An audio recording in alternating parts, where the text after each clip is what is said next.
a fish tale, a story. Fishermen among us, some of the greatest storytellers in the world. Did you hear the tale about the big fish that got away?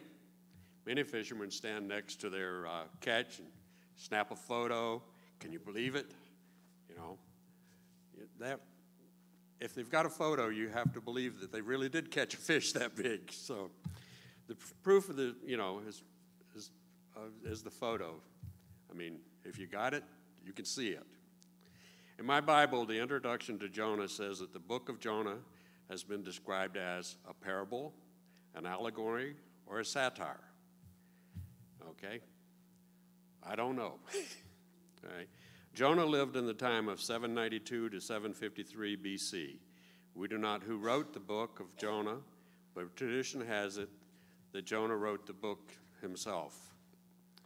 And 2 Kings 14:25 also mentions Jonah historically as, quote, the prophet who was from Gath-hepher, which was located 3 miles north of Nazareth in the Galilean region.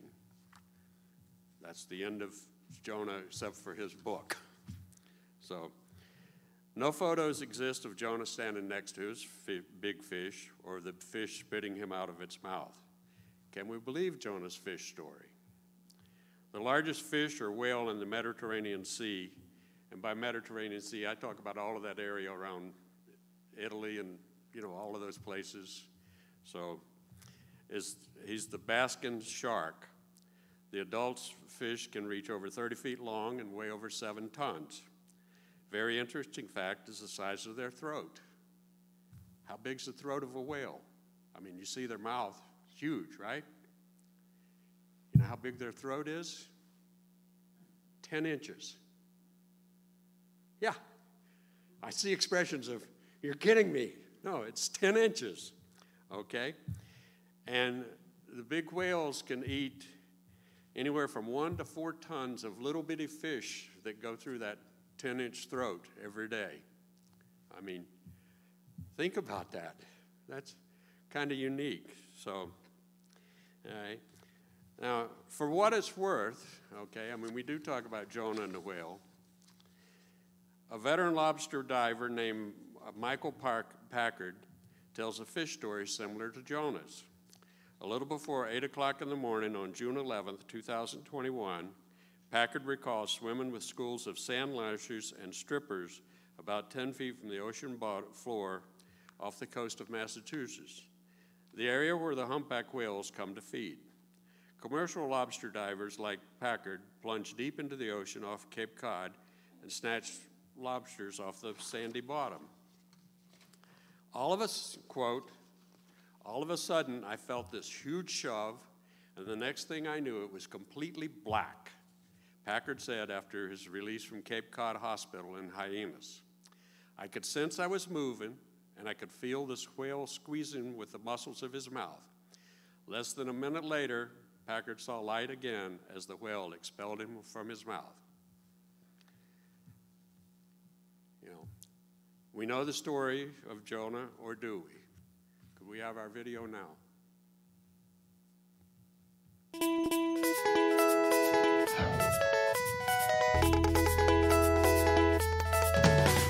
God wanted Jonah to travel to the city and preach.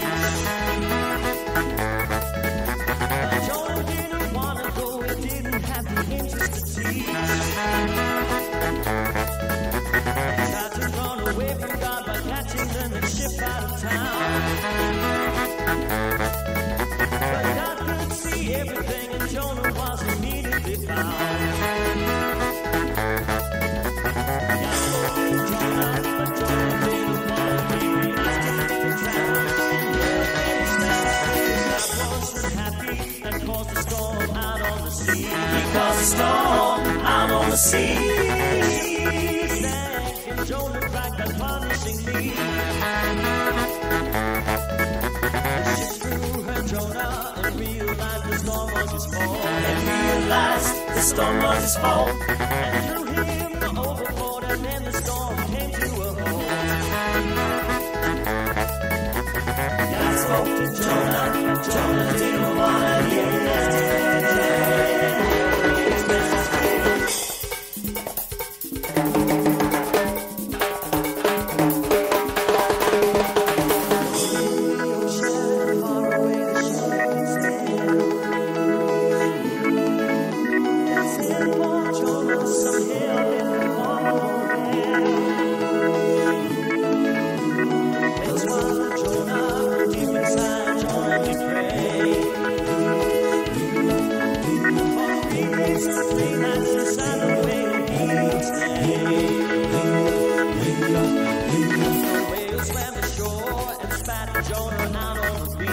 back Jonah, he's back Jonah right on the beach. Told Jonah he must travel to the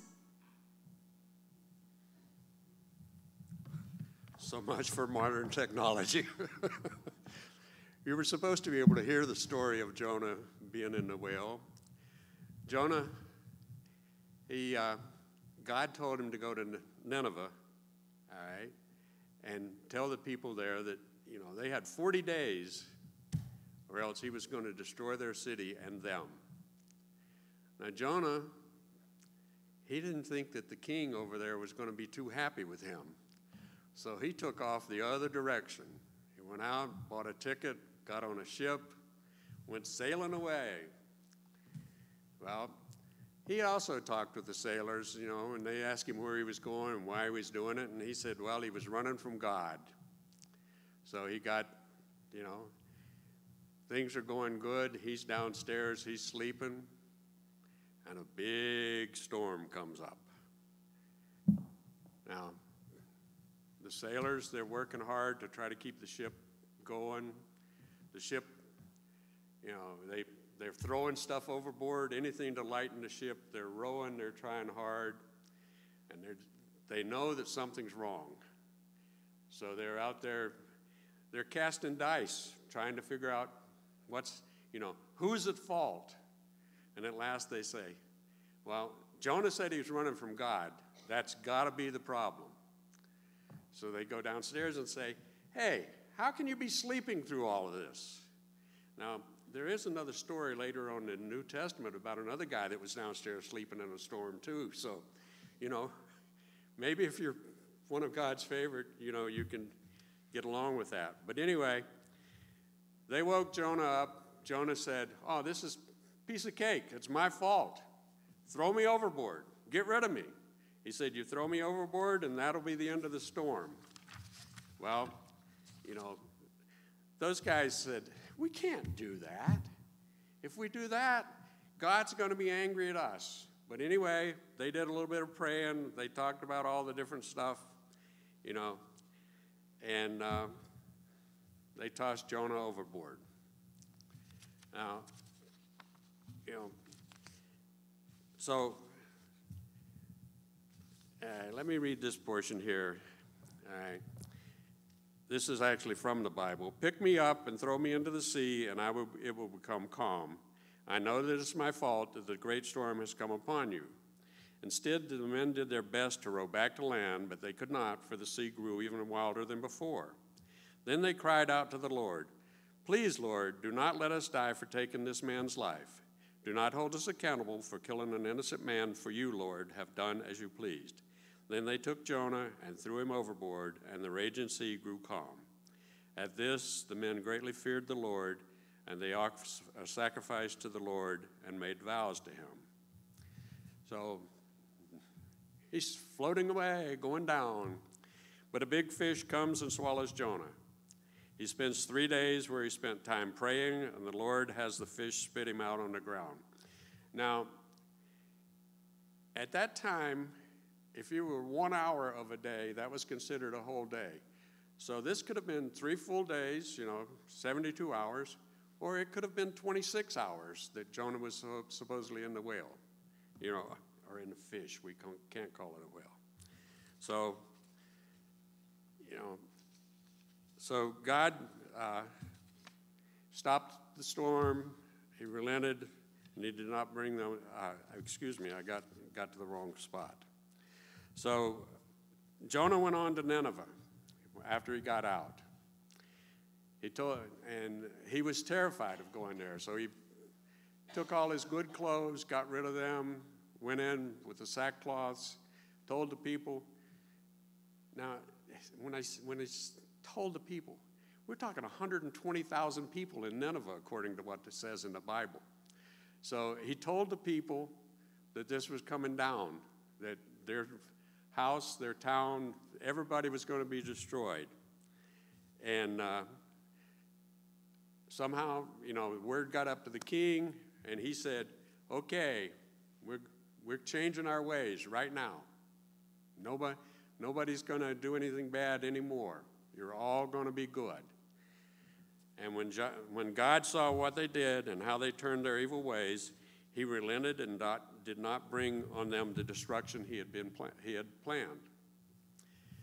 Now, if you think people to change their ways, shouldn't Jonah be happy?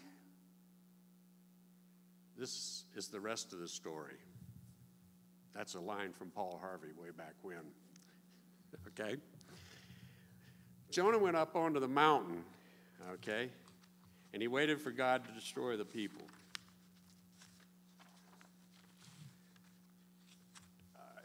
I lost it. And this is from chapter 4, verses 1 through 3. But to Jonah this seemed very wrong, and he became angry. He prayed to the Lord, "Isn't this what I said, Lord, when I was still at home? This is what I tried to forestall by fleeing to Tarshish. I knew that you're a gracious and compassionate God, slow to anger and abounding in love, a God who relents from sending calamity. Now, Lord, take away my life, for it is better for me to die than to live." Now, I would have thought that if what God wanted happened, that you would be happy. But Jonah wasn't happy. He went up onto the mountain, sat down in a place above the city, got a shelter, sat in the shade, and he kept waiting to see what would happen to the city, thinking, well, this is, he's really going to do this. But instead, God put a little shade bush up over Jonah, and it stayed there for a day, but nothing happened.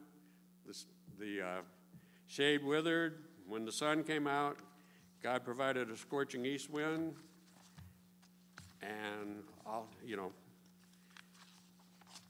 everything became good. Now, this, I